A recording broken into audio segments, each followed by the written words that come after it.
there is mounting evidence that not only should deferred prosecution be pursued, but the company should come clean with the American people, with its customers, with its employees, and with the American public.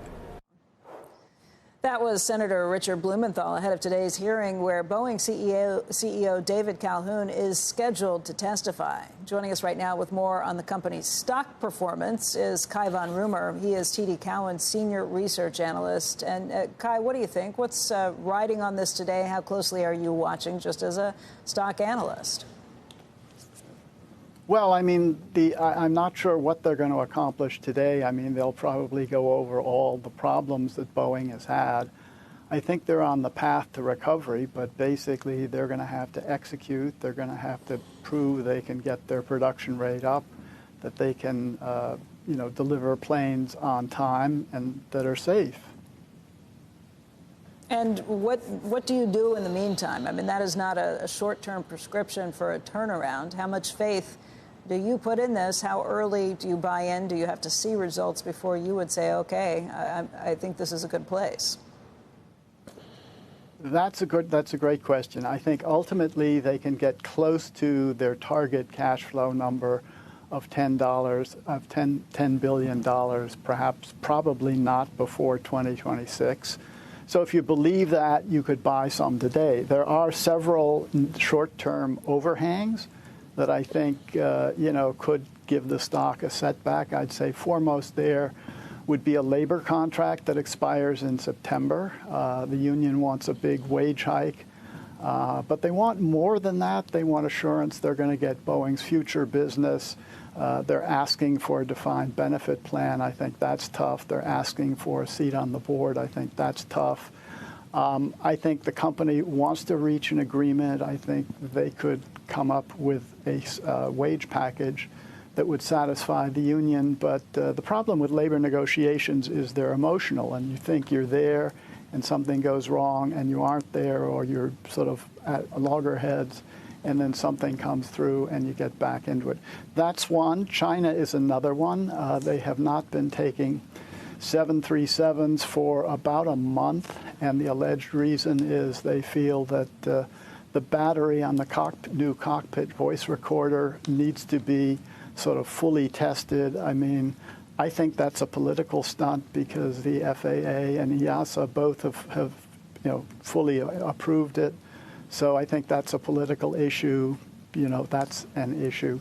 So there are a number of things that they have to do. I think they're going to have to demonstrate getting the production rate up smoothly.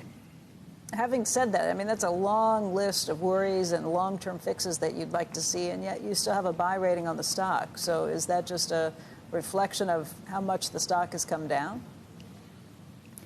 It's not, well, it's basically if the stock were back at 230, I probably would not have a buy, but it's not.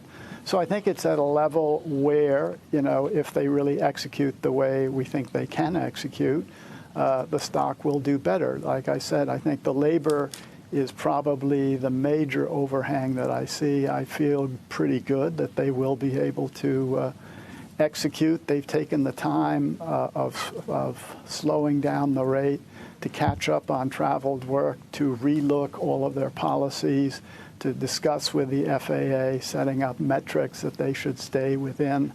So I think they're on the path to getting this solved. It's still half the valuation that it was. I mean, the stock's down more than 50% over the last 5 years. Still a huge hit. I mean, there's only a couple of places you can go for this, Airbus or Boeing, but it's still a huge hit and a huge reputation issue. Do you see it getting back to those levels of 2019? I think it can get to 250. Getting back there is basically a long stretch because a lot has happened in between. I mean, you mentioned reputation. I think Warren Buffett said that it takes years to build your reputation. It only takes a day to harm it. And certainly with the Alaska Air incident and the two MAX crashes in 2018 and 19, they've taken a reputation hit. And so they're going to have to rebuild that in terms of selling planes. There also are two potential new competitors. The Chinese, they're starting out, their production capacity is 50. They want to take it up to 150. The Brazilians are considering whether they should enter this market. So I think Boeing's going to have to execute. I feel confident that they can, that they're doing the right thing.